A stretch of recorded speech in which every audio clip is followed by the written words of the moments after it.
여러분, 2018년도는 지나고 새해가 됐습니다.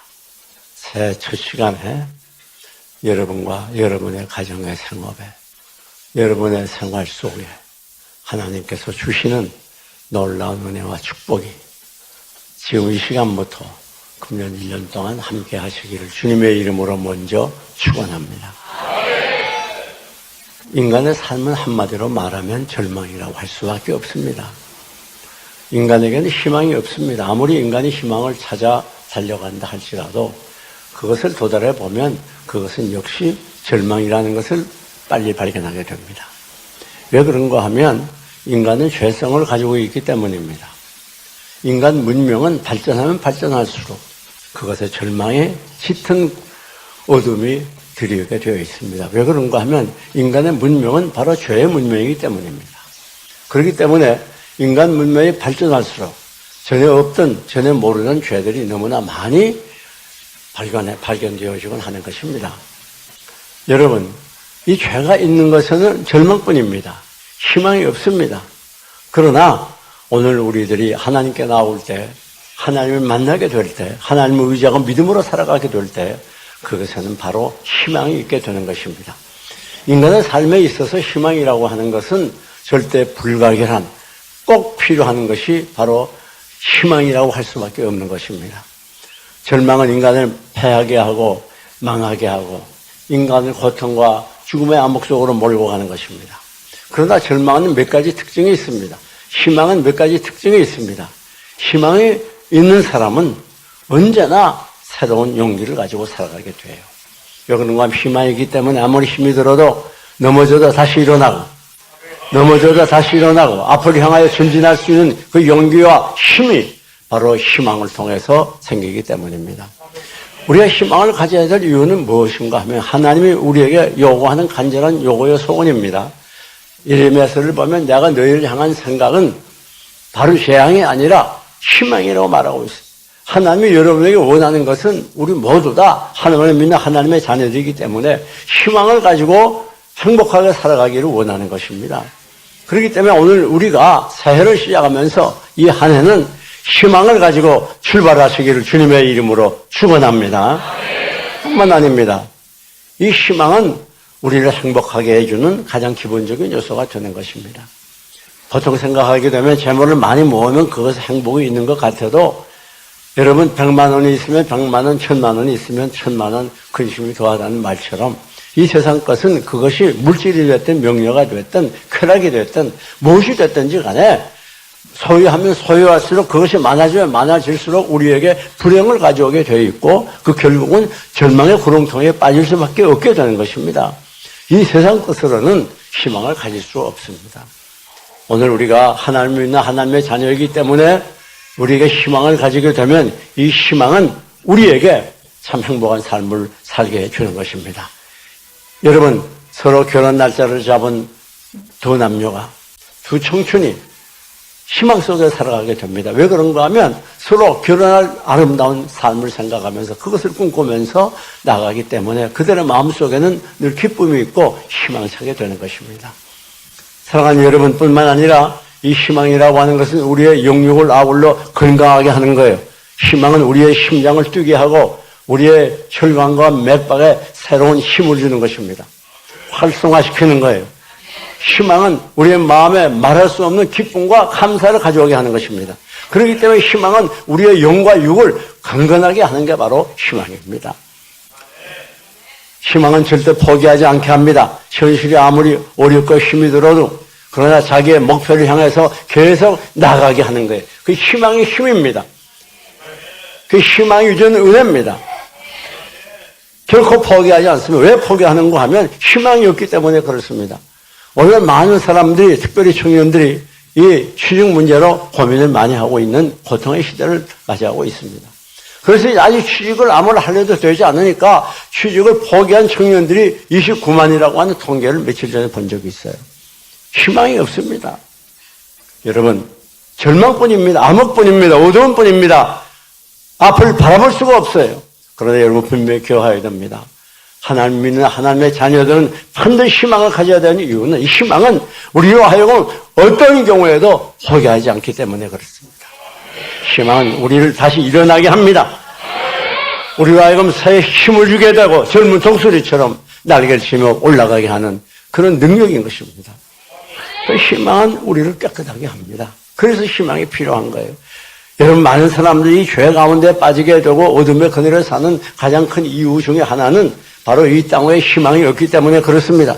그래서 방탕하게 되고 술 중독이 되고 마약 중독이 되고 또 섹스 중독이 되고 세상의 죄에 깊이 파묻혀 살게 되는 이유가 바로 그것이에요. 희망이 없기 때문에 그렇습니다. 이렇게 살려고 하면 희망이 없으니까 차라리 제멋대로 나 원하는 대로 육신의 정욕과 욕심대로 사는 것이 낫지 않겠느냐, 그런 결론에 도달하게 되는 거예요. 이 죄가 있는 것에는 언제라도 절망뿐이라는 걸 꼭 기억해야 됩니다. 오늘 본문을 보게 되면 최악의 절망에 빠졌던 한 가정이 등장하게 됩니다. 즉 여기 보니까 여러분 말하면 이 전도사의 부인이었어요. 그런데 먼저 이 전도사가 남편이 죽게 됩니다. 두 아들과 아내를 남겨놓고 죽게 되어져요. 얼마나 가난했는지 모릅니다. 그래가지고 거기다 부채까지 졌어요. 그래서 채권자가 두 아들을 데려다가 뺏어다가 종으로 삼으려고 하는 그런 절박한 상황이었습니다. 그때 이 선지자 엘리사가 찾아가게 돼요. 엘리사를 보고 이 여인이 부르짖었, 본문 1절을 보면 부르짖었다고 그랬습니다. 자기의 사정을 다 얘기하게 됩니다. 우리가 이렇게 빚을 지고 남편은 죽었고 이 두 아들까지 채권자가 종으로 삼으려고 합니다. 그렇게 말하니까 이 엘리사가 네가 지금 가진 것이 무엇이냐? 예, 우리 집에는 기름 한 병밖에 없습니다. 그래. 그럼 내가 동네에 가가지고 많은 사람들을 상대로 해서 그릇들을 몽땅 다 빌려오라 그랬어. 그래서 그 말대로 여인이 순종해서 그릇들을 다 빌려오게 됩니다. 자, 이제 내가 문을 닫고 안으로 들어가서 그 한 병 기름을 가지고 그 빈 그릇에다 부어. 놀라운 일이 났어요. 무슨 말인가 하면 기름을 부어도 계속해서 쏟아져 나옵니다. 네. 거기 있는 그릇을 다 채웠어요. 그래서 계속 나옵니다. 야, 그리스도 있냐? 없습니다. 없다는 말과 함께 기름이 딱 멈춰버리고 말았어요. 이제 내 그 모든 기름을 가서 팔아라. 그리고 이제부터 두 아들과 더불어 행복하게 살아라. 사랑하는 여러분, 이것은 우리에게 오늘 절망에 빠진 현실의 심각한 위기의 시대에 중요한 교훈을 알려주고 있는 것입니다. 여러분, 우리가 작년까지 종천동을 종치고 이제 아름동, 울창한 아름드리 나무가 푸른 숲이 되어 있는 이 아름동으로 이사 왔어요. 이것은 우리가 희망입니다. 반드시 하나님께서 축복해 주십니다. 여기에 이 세종시의 죽은 영혼이 하나님께 돌아오는 푸른 숲을 반드시 이루어지리라고 확신합니다. 그 어떻게 해야 절망에서 소망을 갖게 되는가? 오늘 본문이 그것을 잘 가르쳐주고 있어요. 그 첫째는 뭔가 하면 이 여인이 엘리사에게 부르짖었다 그랬어요. 그렇습니다. 오늘 우리가 절망에서 소망을 얻는 길은 부르짖는 것입니다. 하나님께 나와 기도하는 거예요. 왜 그런 거 하면 왜 우리가 하나님께 나와 기도할 때 희망을 갖게 됩니까? 희망의 원천은 오직 한 번 하나님이에요. 인간은 희망을 만들어 가질 수가 없어요. 인간의 힘으로는 희망을 가질 수가 없습니다. 왜? 죄인이기 때문에 이 죄는 언제나 절망이에요. 이 죄 속에서 구원받기 전에 희망 가질 수 없어요. 그러나 우리 하나님은 희망의 원천이 되시기 때문에 우리가 하나님께 나아가 교제하고 하나님 만나고 하나님과 대화하면 그 하나님의 희망이 오늘 우리에게 전달되어지는 것입니다. 왜요? 우리를 위해서, 절망에 빠진 우리들을 위해서 이 땅에 오셔서 머리에 가시관 손발에 옆구리에 창을 찔려 피와 땀과 진액을 다 쏟아 생명보로 죽어주신 예수님을 통해서, 예수 그리스도의 십자가를 통해서, 예수 그리스도의 피를 통해서 우리 하나님을 만나기만 하면 우리에게 희망이 주입되게 되는 것입니다. 이 사실을 믿습니까? 여러분, 그래서 중요한 거예요. 기도는 우리의 절망을 희망으로 바꾸어줍니다. 기도는 무서운 힘이 있습니다. 왜 그런가 하면 우리가 하나님께 기도할 때 응답해 주시기 때문에 그렇습니다. 하나님 자체가 희망의 원천이기도 하지만은 우리가 하나님께 기도할 때 하나님은 우리의 기도를 응답해 주세요. 그렇기 때문에 이 기도는 바로 희망을 가져오게 되는 통로가 되는 것입니다. 이 여인은 부르짖어 간구했더니 희망을 찾게 되었어요. 사랑하는 여러분, 우리가 이 자리에 나올 때 여러 가지 많은 어려움과 문제와 고통을 가지고 나왔을 겁니다. 저는요, 오늘도 가슴이 아팠어요. 이 교인들이 험한 세상 살아가면서 찢길 대로 찢기고 상할 대로 상한 심령을 가지고 나오는데 내가 무능해서 이 교인들의 상처를 싸매지 못하고 무능한 종이 돼서 교인들에게 힘과 능력을 주지 못하는 이 안타까움이 있었어요. 하나님 도와주소서. 오늘도 험한 세파에 고통당하는 교인들이 말씀을 들을 때 치료되게 하시고 은혜 받게 하시고 건강해지게 하시고 성령 충만받게 하옵소서.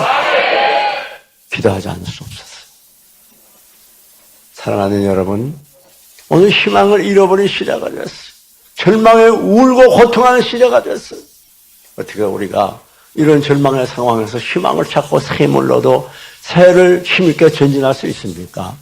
그건 하나님께 부르짖어 기도하는 거예요. 기도하면 응답해 주십니다. 문제가 해결됩니다. 어떤 문제들이 다 해결되는 거예요. 개인의 문제든 민족의 문제든 가정의 문제든 나의 문제든 남의 문제든 자녀의 문제든 할 거 없습니다. 다 해결되는 거예요. 다니엘은 동료 대신들의 시기 질투로 인해서 억울하게 사자굴 속에 들어가지만은 그것에서 기도할 때 그 위기 속에서 구출이 되고 원수들이 그 사자굴 속에 들어가는 기적을 체험하지 않습니까? 뿐만 아니라 귀신 들린 아들과 딸을 얻던 어머니 또 아빠 예수님께 나와서 기도하게 될 때 그 어머니의 기도도 들어주시고 그 아빠의 기도도 들어주셔서 자녀의 귀신을 쫓아주지 않았어요? 개인의 문제뿐 아닙니다. 민족의 문제도 그렇습니다. 이스라엘 민족이 위기에 처했을 때 에스더가 기도하게 될 때 그 위기 속에서 민족이 구원을 받은 거 잘 알지 않습니까? 이스라엘 민족이 범죄함으로 3년 6개월 동안 땅에 가뭄이 들어 이제 다 피폐해지고 죽게 되었을 그때 엘리야 선지자 한 사람의 기도가 이스라엘 나라에 쏘나기가 쏘여가지고 다시 살아나게 하는 기적을 체험하지 않았습니까? 그는 우리와 성경에 같은 사람이라되 저가 간절히 기도한 즉 3년 6개월 동안 땅에 비가 아니오고 다시 기도한 즉 하늘이 비를 주고 땅이 열매를 내었느니라. 그렇습니다. 엘리야가 별다른 사람이 아닙니다. 우리가 똑같은 사람이에요. 엘리야에게 역사하는 하나님, 할례의 기도를 응답해 주는 하나님, 여러분에게 역사해 주십니다. 여러분이 기도할 때 응답해 주십니다. 여러분, 기도만이 희망입니다. 힘이 됩니까? 고통스럽습니까? 괴롭습니까? 기도하세요. 기도하세요. 그것에 희망이 있습니다. 어둠에 광명한 빛이 비치게 됩니다. 여러분, 기도는 기적을 가져오는 거예요. 그런데 더 감사한 건 뭔가 하면 우리가 희망을 얻기 위해서 하나님께 나왔을 때 어떤 자기 요건을 요구한다면 참 큰일입니다. 박사학위를 가져와라. 합격증을 가져와라. 여기 공무원 들어가는 얼마나 어렵습니까? 합격해야 들어가요. 직장도 마찬가지예요. 학교도 마찬가지예요. 그러면 큰일입니다. 그런데 우리 하나님은 그게 아닙니다. 아무 자격을 요하잖아요. 너희 중에 누구든지 남녀노소 빈부귀천망론하고 세상의 모든 지혜에 관계없이 누구든지 지혜가 부족하거든 모든 사람에게 후일 주시고 꾸짖지 않으신 하나님께 구하라. 그리하면 주시리라. 야고보서 1장 5절에 말씀하지 않았습니까? 그 얼마나 좋나 말이에요. 그 희망이 있는 거예요. 만약에 우리가 하나님께 구할 때 어떤 자격을 요한다면 그 자격에 미달리는 사람 구할 수 없어요. 33, 23, 33 미녀들만 와라. 내가 보기 여기 아무도 없을 것 같은데. 그럼 큰일 아니에요, 그거. 저거 1억 이상 낼 수 있는 사람만 와라. 그것도 큰일 아니에요.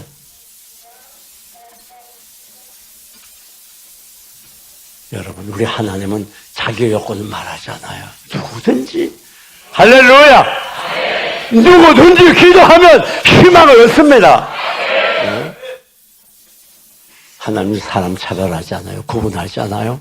세상에서 보잘것 없어도 남들에게 비록 천대와 멸시를 받아도 아무도 의지할 것 없는 외로운 사람이라도 병들어 몸이 쓰러져 고통 중에 있다 할지라도 눈물을 흘리며 밤을 지새운다 할지라도 하나님께 기도하기만 하면 그의 문제를 해결해 주시고 희망을 주십니다. 그래서 우리 이 기독교를 복음이라고 그러는 거예요. 복음이라고. 네. 뿐만 아니라 어디서든지 뭐 미국에서든지 한국에서든지 아프리카에서든지 장서불문입니다. 아니 안방에서도 마찬가지예요. 부엌에서도 마찬가지예요. 감옥에 갇혀서지라도 마찬가지입니다. 그것에서 하나님께 기도하기만 하면 내가 여기 있다. 내가 여기 있다.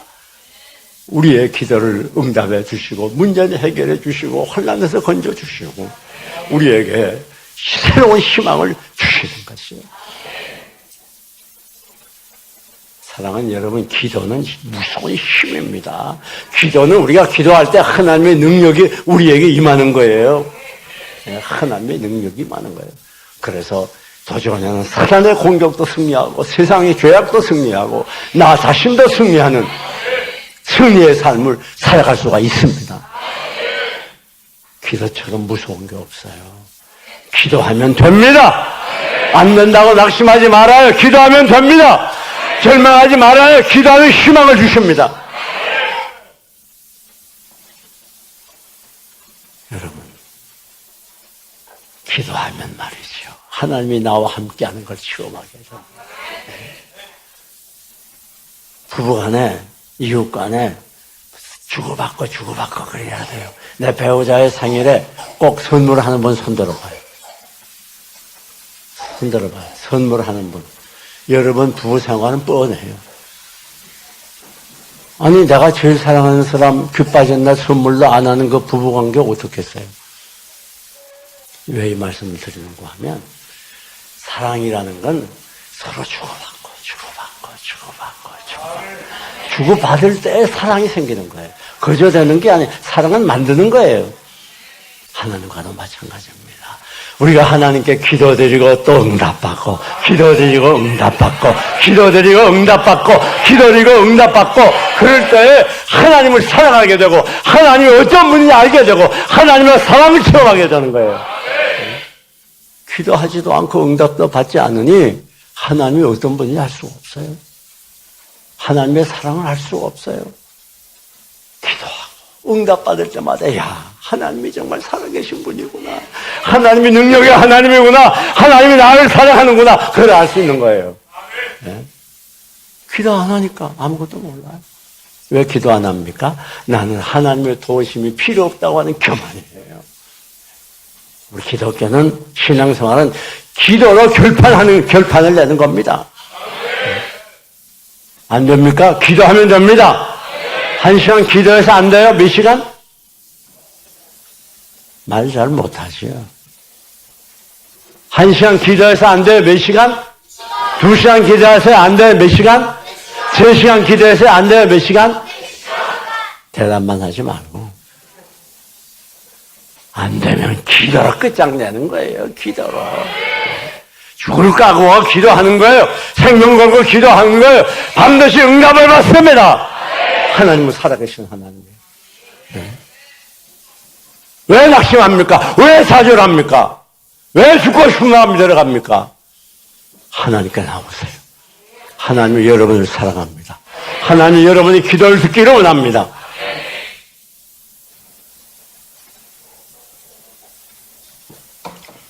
언제나 기도해도 응답해 주세요.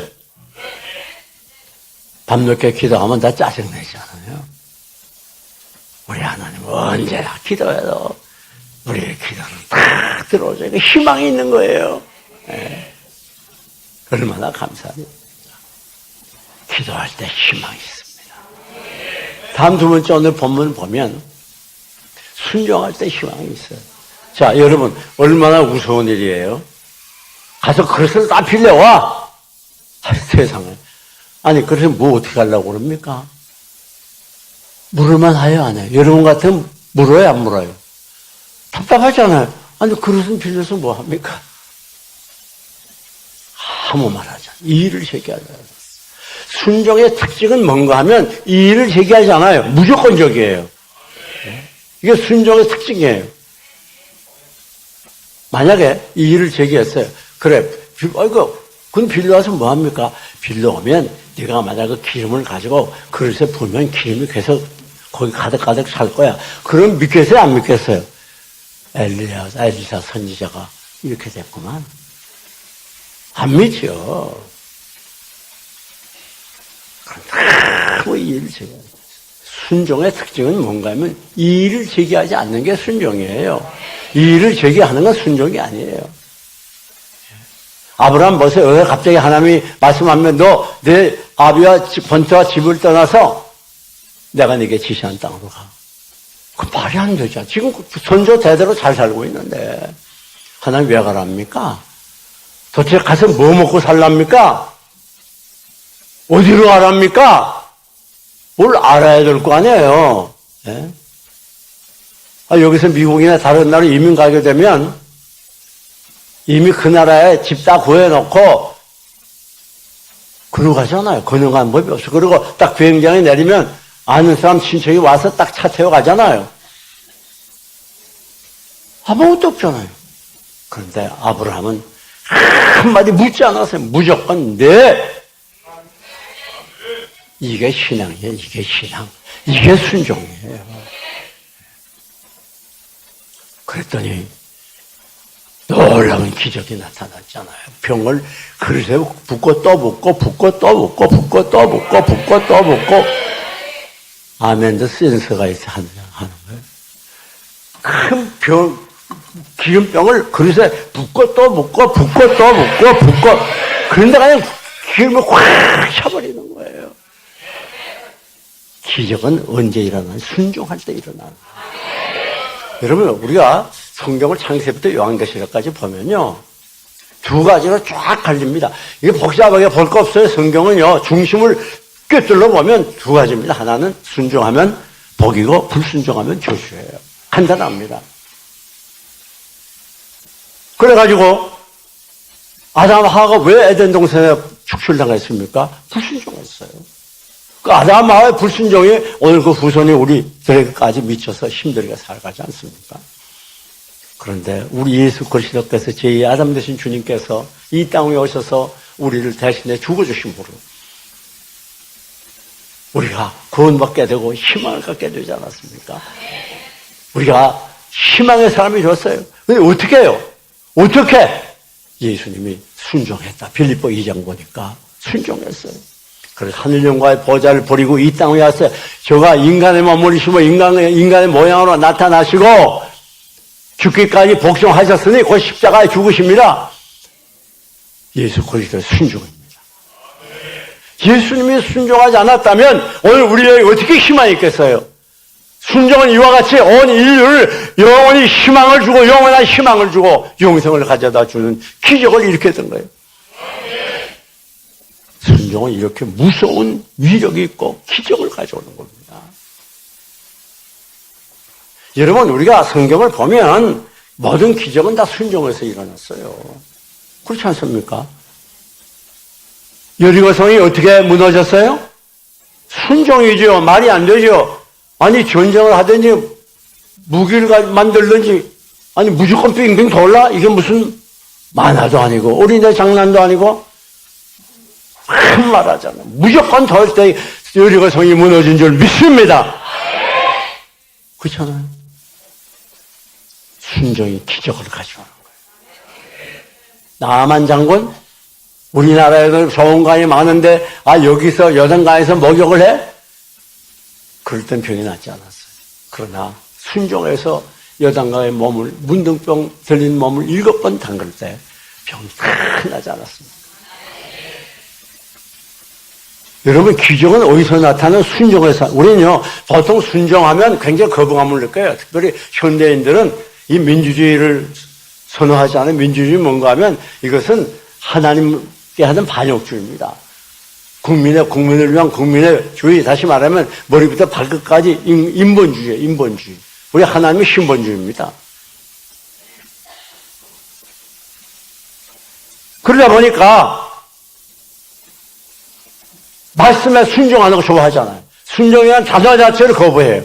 아니, 내가 마음대로 해야지 무슨 순종이야. 그렇잖아요?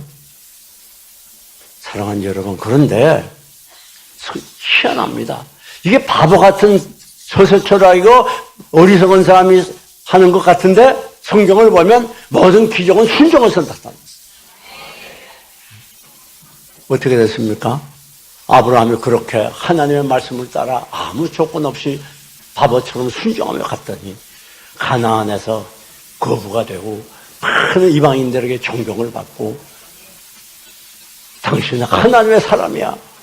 그리고 모든 온 인류에게 믿음의 조상으로 존경을 받지 않습니까? 하나님의 말씀대로 순종할 때 그것의 기적이 일어납니다. 뿐만 아니라 하나님은요, 순종하는 자를 크게 써요. 내가 뭐 돈이 없어, 내가 병이 들어서 몸이 약해, 내가 재주가 없어, 은사가 없어, 절대 낙심할 필요 없습니다. 하나님 유능한 사람을 쓰는 게 아니라 순종하는 사람을 씁니다. 하나님 왜 생각해보세요. 이스라엘 민족을 구원하기 위해서 모세가 등장했을 때 얼마나 인간적인 조건이 좋았습니까? 장차 대제국 애굽의 왕으로서 지목되고 있는 이 모세가 왕국의 모든 학문을 다 배웠어요. 통달했어요. 그때야말로 이스라엘 민족을 애굽의 노예에서 해방시킬 수 있는 그런 지도자로 자격을 다 갖춘 것처럼 보였습니다. 하나님 그때 쓰지 않았어요. 언제 썼어요?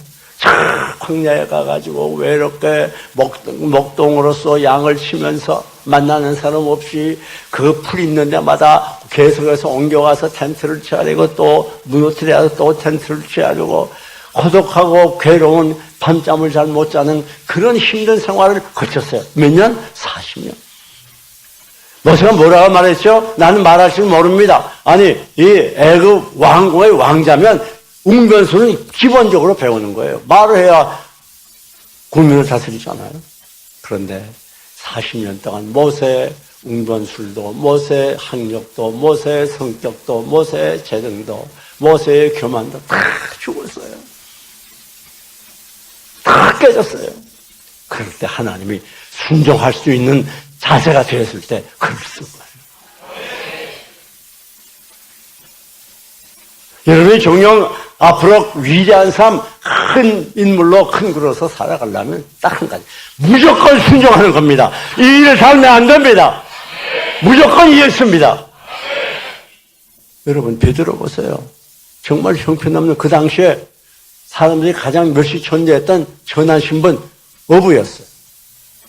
그런데 밤새 고기 한 마리 잡지 못하고 오실 때 예수님께서 깊은 데로 가서 그물을 던져. 이 일을 제기할 수밖에 없는 그런 상황이죠, 역시.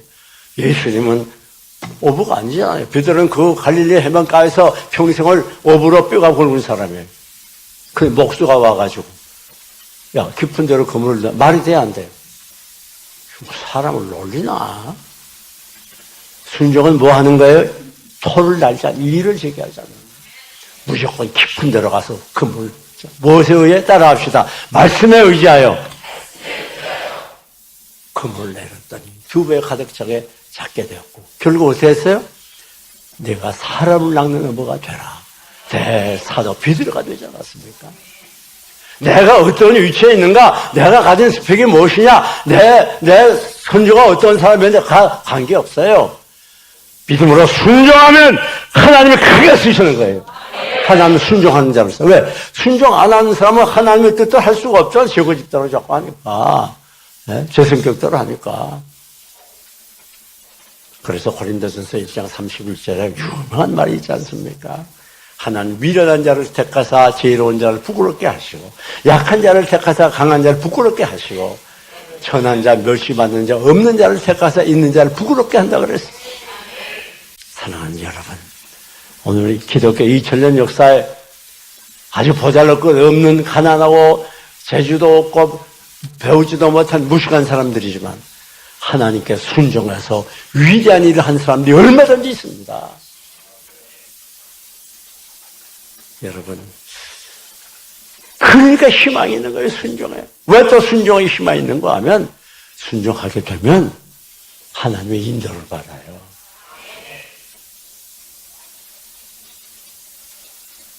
나의 갈 길 다가도록 예수 인도하시니. 여러분, 순종의 인도. 우리가 예수님이 선한 목자가 되셨어요. 우리가 주님의 인도를 받기를 원해요. 주님이 인도해 주시기를 원해요. 그런데 인도를 못 받을 때가 많아요.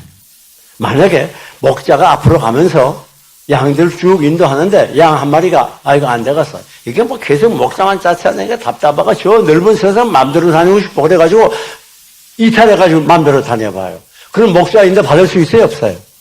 없어요. 목자의 말을 잘 순종해야 돼요. 마음에 안 들어도 목자가 가자는 대로 가고 서라면 서고.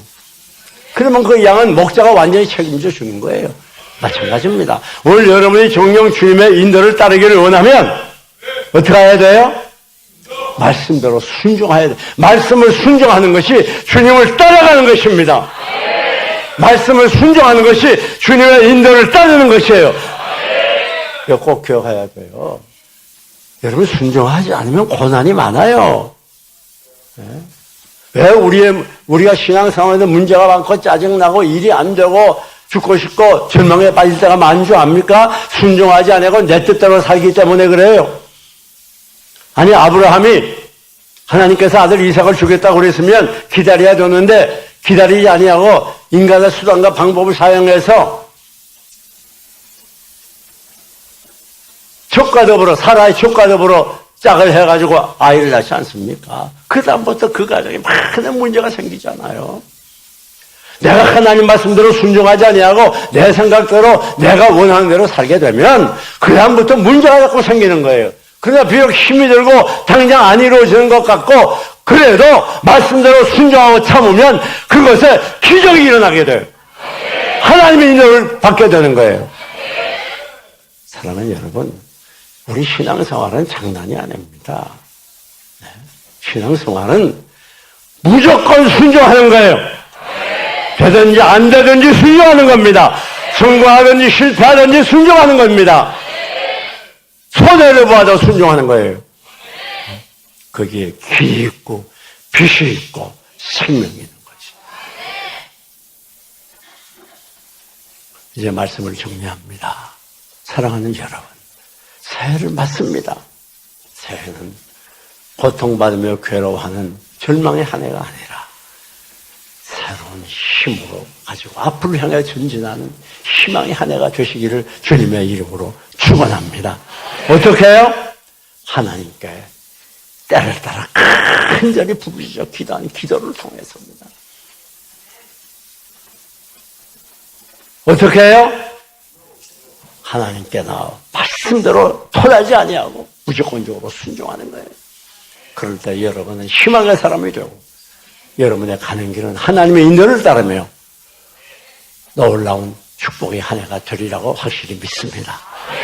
우리 모두 한 분도 빠짐없이 이러한 축복의 삶을 살아가시기를 주님의 이름으로 축원합니다. 오